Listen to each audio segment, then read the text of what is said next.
tonight we're going to read first some verses in Genesis, first Genesis chapter 1, and then jump to Genesis chapter 9.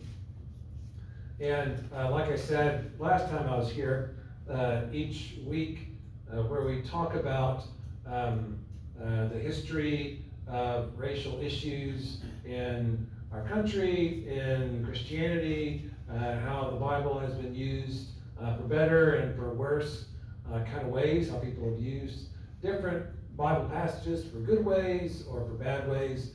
Each week I'll bring what I call kind of happy, sad Bible verses. Some have been used in beautiful, encouraging ways to lift people up, and other Bible verses have been used in the past to justify really terrible things. So in our happy, sad verses for tonight, first, a wonderful verse, Genesis chapter 1, verse 26. So this is the first creation story. In Genesis 1, God said, "Let us make man in our image, in our likeness, and let them rule over the fish of the sea and the birds of the air, over the likeness, over all the earth, and over all the creatures that move along the ground." Then verse 27. So God created man in his own image. In the image of God, he created him, male and female, he created them. So I think that's a pretty familiar verse to most people. I remember when I was a kid and I did Bible drill, Genesis 1:27 was one of your go-to kind of verses that every kid memorized. It's like it's up there with John 3:16, with Philippians 4:13, with Romans, 3:23, all kind of the big ones. That Genesis 1:27 verse is very well known, but it doesn't seem like it's talked about or explored in what it means, or what it could mean, or what it means to us, to those who read it. So I'm curious, what does it mean to you that all people are made in the very image and likeness of God? It's a big statement, and I don't think we really talk about it a lot. So you probably heard that verse, or if not, you just heard it now. So what does it mean to you that people are made in the very image and likeness of God?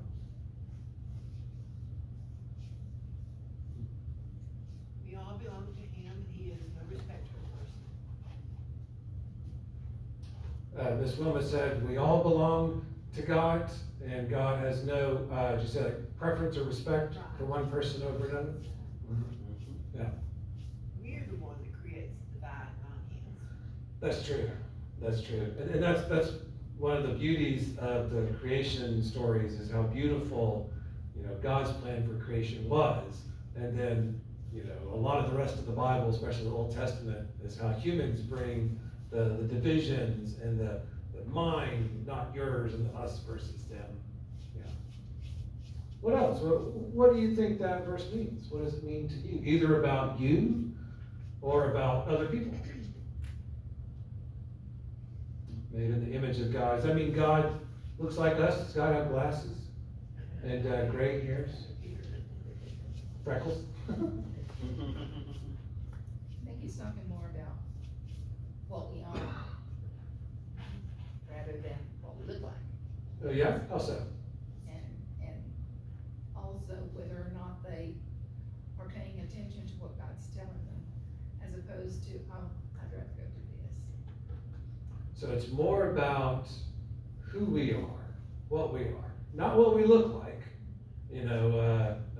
Pasty white, freckled skin, glasses, but maybe who all of us are on the inside. Okay, that's truth. Deanna, you bring the deep truth. Bill. I just pulled up the biblical definition of image.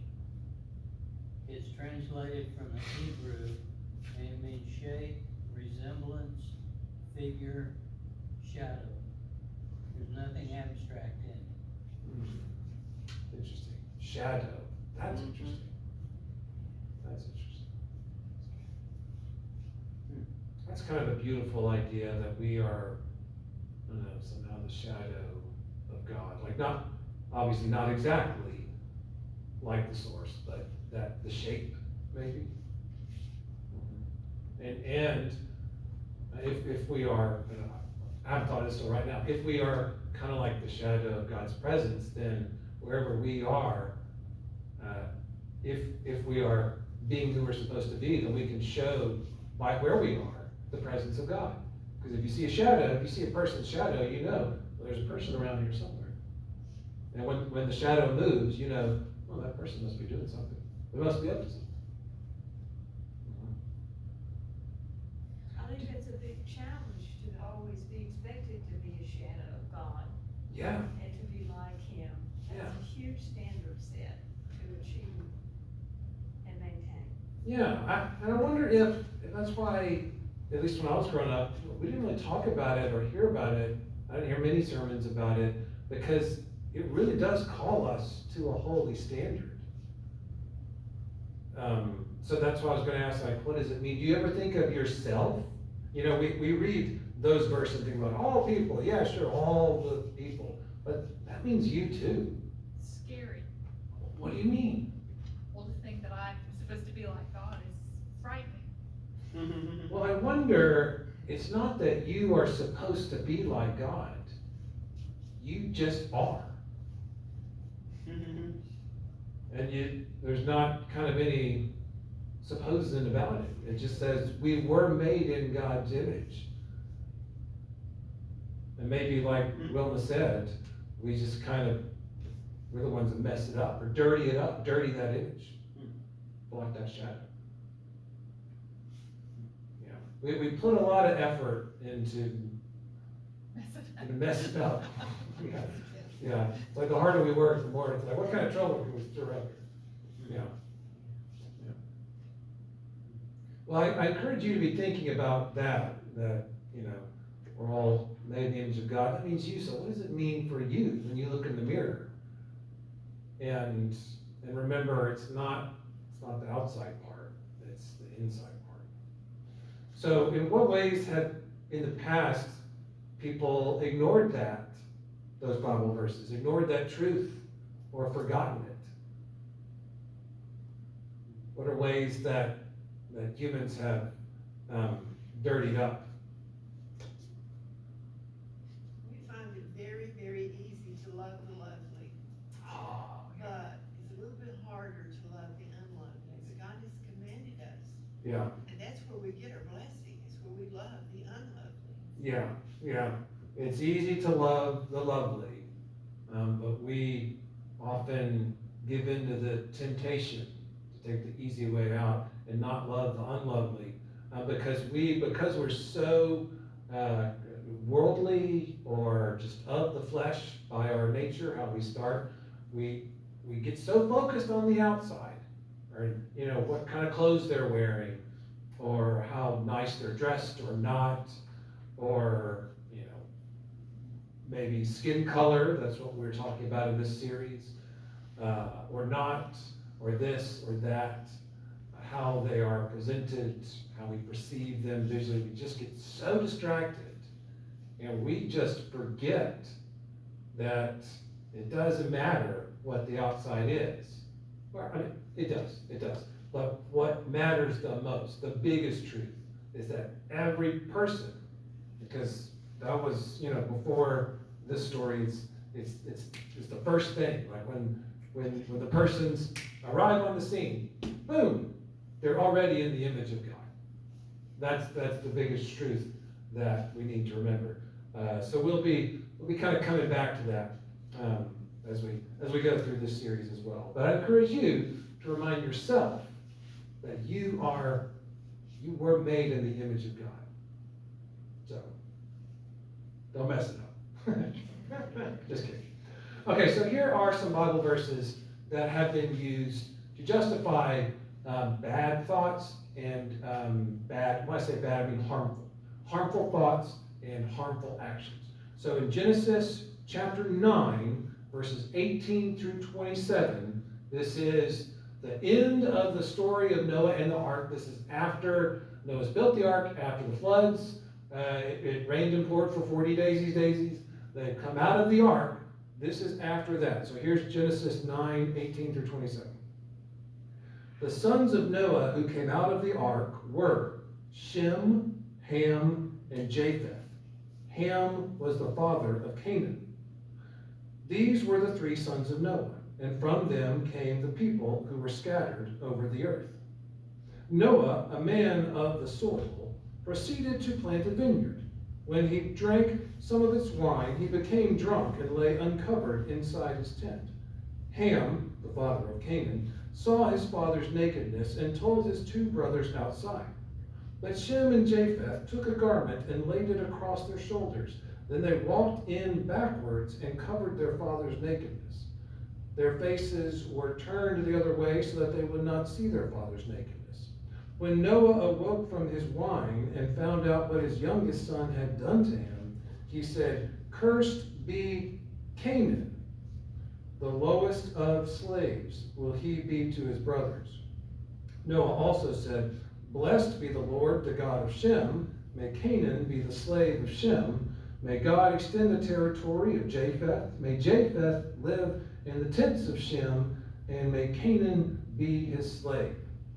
And then if you were to keep reading into chapter 10, you would see that in chapter 10, it lists the descendants of that brother Ham, the first brother, and what areas of the region Ham's children and descendants moved into. And according to those verses in chapter 10 that lists, like the subtitle in my Bible, NIV, it's the Hamites and the sons of Ham, Cush, Mizraim, Put, blah, blah, blah. It says where they moved to, the regions, kind of the countries that Ham's descendants moved to. And many of those regions, those areas are in Africa. Those are the regions that during the Old Testament were in Africa, that the biblical writers, that's how they referred to modern day countries like Egypt or Ethiopia or maybe even Somalia, those kind of areas, northeastern Africa. Now, the list of where they moved, it mentions not Ham's son Canaan, though. Canaan's people didn't move to Africa. Chapter 10 says that Canaan and his people settled in the land of Israel, which is why later the people who were already living in Israel were called Canaanites. And after the Exodus, the escape from Egypt, when the Hebrews invaded and conquered the land, it was the land of Canaan, and they slaughtered and killed the Canaanites. So that's where the name Canaan comes from. So in the verses that I read, you heard Noah supposedly cursing Canaan and Canaan's descendants, but centuries later, like in 1700s, 1800s, 1900s even, let's just call them people who read the Bible and were also racist, decided that that curse also applied to all of Ham's descendants, especially those who settled in those African areas. So they called it the curse of Ham, and it was used to justify a lot of racist behaviors. They decided that Ham's dishonorable act, which according to the verses that are there, it was weird. I mean, anybody else think that story was kind of weird? And the whole cursing for generations, kind of weird. I mean, it sounded like Ham went in, saw his dad, passed out drunk, naked on the floor, went outside, told his brothers, "Hey, fellas, dad's passed out drunk, naked on the floor." And then the 2 brothers go and, cover him up, let him sleep it off. But apparently, it was bad enough for Noah to issue this curse for many, many descendants, that the consequences should be passed down forever. Although Noah says just Ham's son Canaan, but that's not how these verses were used. So later on, racist Bible readers use these verses to justify that all dark-skinned people anywhere should also be considered cursed and therefore subservient.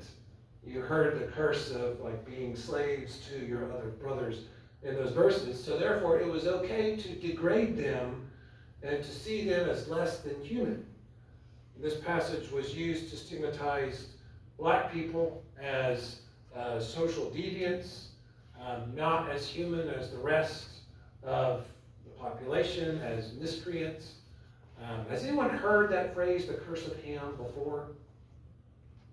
Fortunately, it's not used. You don't hear it much these days, thank goodness. But way back in the day, 100 years ago, 200 years ago, or more, it would really have been used as justification for things like slavery, segregation, oppression, cruelty, and mistreatment. So again, the story that you read, that's all that's in there. And to me, it seems kind of like not just a weak argument to use, but a real stretch, since one, the story's odd. Two, Noah curses Ham's son Canaan and his descendants who settled in Israel, not Ham's descendants who settled in Africa. Nevertheless, it was used to justify African oppression. So, what do you make of that? Why would, or how could, this passage be picked to justify slavery and black oppression? Why this one? And I'm genuinely asking, how could some people take this weird little passage, because that was the whole thing, and develop this whole theory that they called the curse of Ham that justified the whole slavery oppressive system? What do you think? Why this story? How could they have used it so strongly for hundreds of years?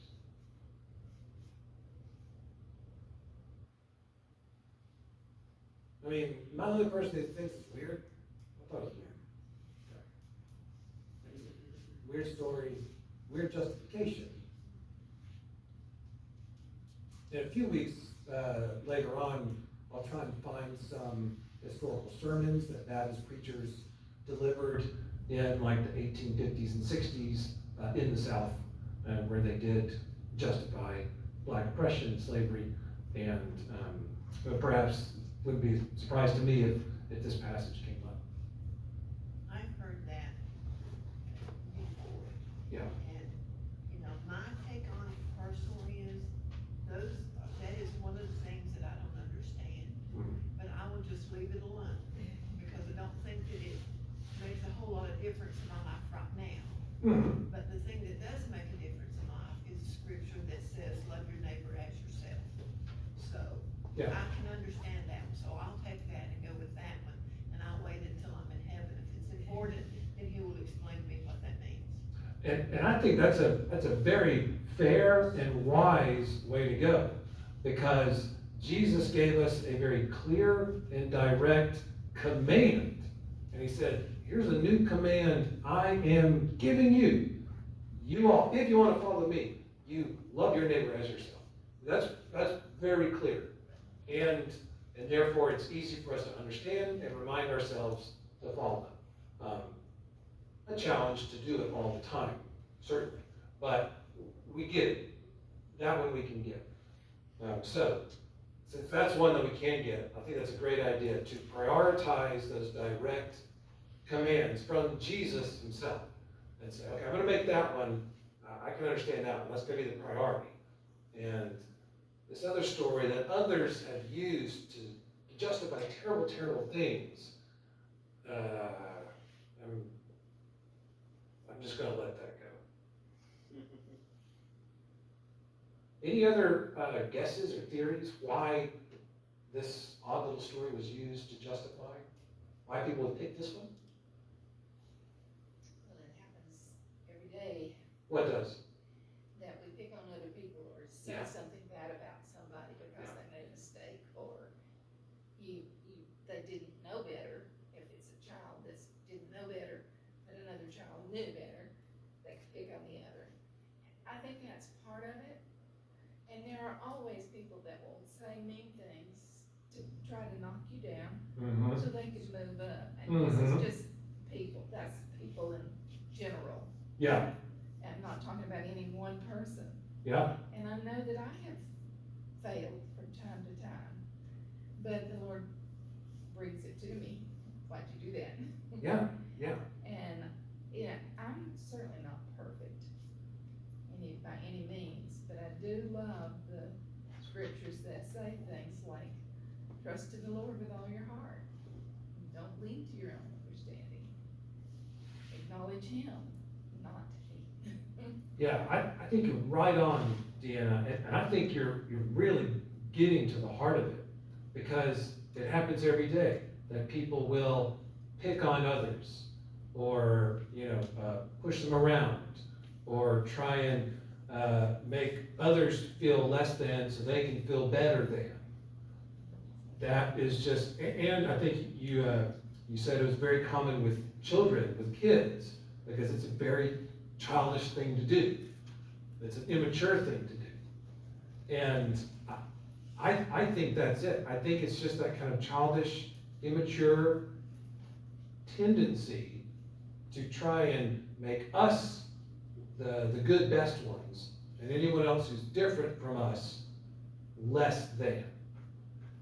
And when that's our kind of motivating principle, our guiding mindset, then we'll come up with whatever justification we can come up with. And if a person is a religious person, then they will use religious justifications. And people do that today still. If a person wants to do something or has this belief about who's bad or what they don't like or what they want to do, and they're a religious person, you can bet the farm that they will use the Bible or Scripture or the Lord to justify what they want to do. And we were talking about that in our big questions discussion last time. The way to joke about it is that teenagers might say, I feel like God's calling me to break up with you and see other people. So obviously, that's something that this person wants to do, and then they're trying to use the Lord or the Bible or whatever it is to justify what they selfishly would prefer. And when it comes to terrible things like slavery and oppression and cruelty and segregation, it's going to be a little harder to find Bible verses that support your opinion. So I feel like slaveholders who attended church were trying to find whatever they could in the Bible to justify their terrible lifestyle. And so even though this little story is weird and it doesn't seem to imply the total racism over all dark-skinned people that it was later used to do, I think those folks were just kind of desperate to find what can we find to justify our selfish preference of us being better and then those who are different being less than. Does that make sense? That's my guess, that they were kind of fishing and they found this weird little passage. But it was a big deal. It was, the curse of Ham was used at, oh yes, Regina. Well, I was gonna say, it's not in the text, but it's one of those things like so many things that the story's been told so much that people accept it as being in the text. Mm-hmm. Because when I first heard that story, I was told that the physical sign of that curse was that his skin was darkened and that all of his descendants would therefore, and so, it's not in there, but I have heard that a lot. And so having dark skin itself became a sign of being a cursed person. Being cursed. And so just reflecting that with the embodiment of made in the image of God, now you are looking at somebody and going, oh, you're cursed. You are not favored by God. You are not loved. You are no longer the image of God. You are the image of a cursed person that went against God's servant. So That's really interesting. yeah. It's interesting that that's how it was presented to you when you heard it. And that is often the case. People will kind of quote what they think are kind of Bible truisms, but they're not actually in the Bible. And it's kind of like the telephone game where, like at the end of the telephone game, what's repeated was like nowhere near the statement that began it. And people will do that, well, yada, yada, yada, yada. And I'll go, that's not the Bible, where'd you get that, man? Well, people have said, well, it doesn't mean, people say a lot of things. And that's interesting that they kept changing the story so that it fit what they were wanting to get out of it. And it's so interesting that they changed the Bible story to make dark skin a punishment and a consequence, because that would help them get out of the pickle, the quagmire of Genesis 1:26 and 27 that said that God made everyone in God's likeness, in God's image, that we're all made in God's image and God's likeness. So it'd be hard to square that pretty plain statement in Genesis 1:26-27 with the weird, with your racist beliefs. And so it's interesting that they would adapt the Ham story so that those two passages that we've read could exist, that they could read both passages and say that they believed both of them. If that makes sense. That's really interesting. People will come up with anything to justify what they want. It's remarkable. So what can, and that, like I said, that was passed down for generations and generations, and it was very prevalent in Christian churches and preaching for hundreds of years. So what can we do? And even though, like I said, you don't really hear it much these days, thank goodness, but it's still kind of out there, maybe in memory. Some have heard it in the past. So what can we do to counteract ideas like that? Even if the specific story, people might not remember what it's about, or even if they've heard the phrase, the curse of the ham, they might not have read those exact passages. But the ideas might still be out there, and they would have been passed down for generations. So what can we do to counteract that? Yeah. I've said this before, and I know some of you have heard me say it, but it's something that keeps coming to my mind when we're talking like this. Trust in the Lord. Lean not to your own understanding. In all your ways acknowledge Him, and He will direct your path. So He'll help us when we're messing up, if we go to Him. Yeah, you're exactly right. And all these problems are people using their own understanding or their own preferences about who's better, me. What do you know? Who's less than? People who don't look like me. What do you know? Funny how that turned out. And that's their own understanding. And then they come up with justifications and Bible verses to support that. And I have a theory that we all, like all humans, kind of know what's right and wrong. We just don't admit it to ourselves. And so people, when they do wrong, they kind of know it, but their subconscious or something tries to help them feel better about that wrong stuff. And so that's where these kind of cockamamie ideas will kind of come from. It's like people want to do this wrong thing, but they feel bad about it. So their brain kind of works in the background to, well, here, hold on, let me find some Bible verses that will make you think it's okay to buy and sell humans as property and be racist and be cruel to those who don't look like you. And that is obviously backwards. That's leaning on our own understanding. Yeah. And you just reminded me of something in police work and especially when you interrogate somebody. If you ask them a question that they really don't want to answer, they will tell you with their eyes, they'll flutter. And that's why they would say, look at somebody in the eye and ask them something. If the eyes flutter, mentally they're making up an answer for you. Oh, yeah. Yeah. And I think our brains do that without us knowing it. Whether it's, I think that police work example applies to everybody.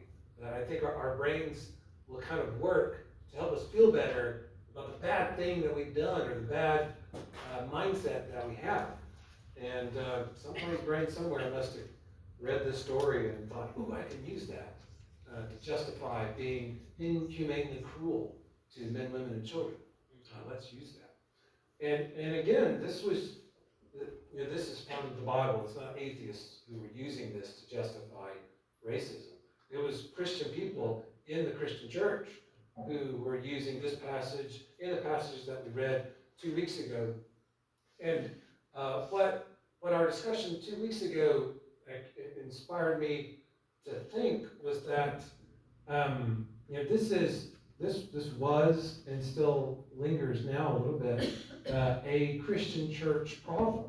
That using texts like that to do bad things, that originated in the Christian church as a whole, and we shouldn't expect, nor would I really want, kind of an outside government to kind of force fix it, perhaps, to really fix this kind of heart problem.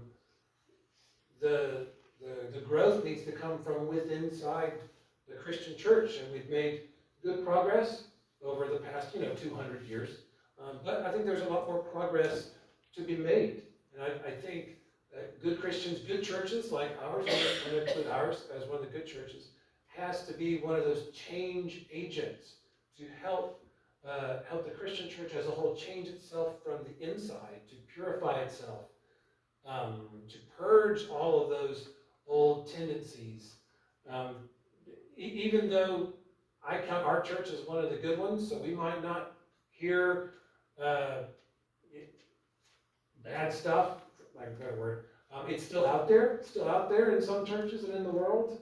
And if you say, well, my body is mostly infection free, there's just that one part that's got gangrene. Well, I mean, we want to cleanse it all. We want to purge all of that flesh-borne virus out. The only way for the church as a whole to be healthy is for it to come from the inside, not only because it's the right godly thing to do, but also because it's required for the church to survive and thrive into the future. Because, like we said a few weeks ago, other non-church secular organizations made quicker progress in terms of desegregation and integration than a lot of Christian churches in the South did. And so a lot of people who weren't churchgoers or were non-Christians, they saw the Christian church as a relic or as irrelevant, or even still today maybe silent on issues where people are being harmed and are being oppressed or exploited or taken advantage of or just being held down.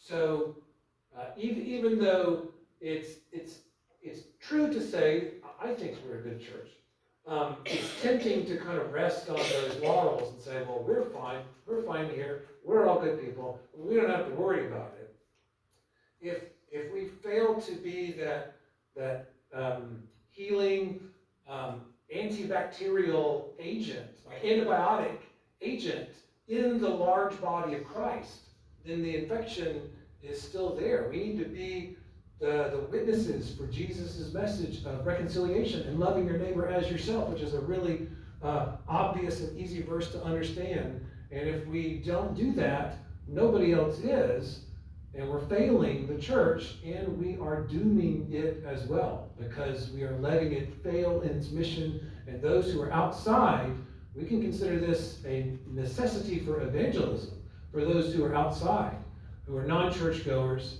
who are non-Christians. If they see the Christian church as a whole continuing to be silent on this kind of virus that needs to be continually cleansed, then they will sadly but rightly label the Christian church as a whole as a relic or as not relevant or as sadly silent. Yes, Regina. Ironically enough, for Baptist history, today, to the very date, May 8th, was when the Southern Baptist Convention organized in Augusta, Georgia, separating from the Triennial Convention in order to support the appointment of slaveholders as missionaries. Oh, it's interesting that it was this very day. Today, yeah. What Regina said, it was the year 1845 that Baptist churches in the South wanted the freedom to continue being slaveholders and considered Baptists in good fellowship with each other. So they detached, or seceded perhaps, from the rest of the Baptists in the country so that they could all be fine with each other and not give each other a hard time over being slave owners and racist. And apparently it was on this day in 1845. So I want you to be thinking about how you can be a part of that cleansing work, even if it's being refined as by fire, like the Old Testament prophets talk about. But to truly take that new command Jesus directly gave us to love your neighbor as yourself, and to remember that early truth in the Bible, that all people are made in the image and likeness of God, and take those two, that command and that truth, and hold them and apply them in your attitude and in your actions this week. So go in peace to love and serve the Lord and be empowered to be Jesus's instruments this week.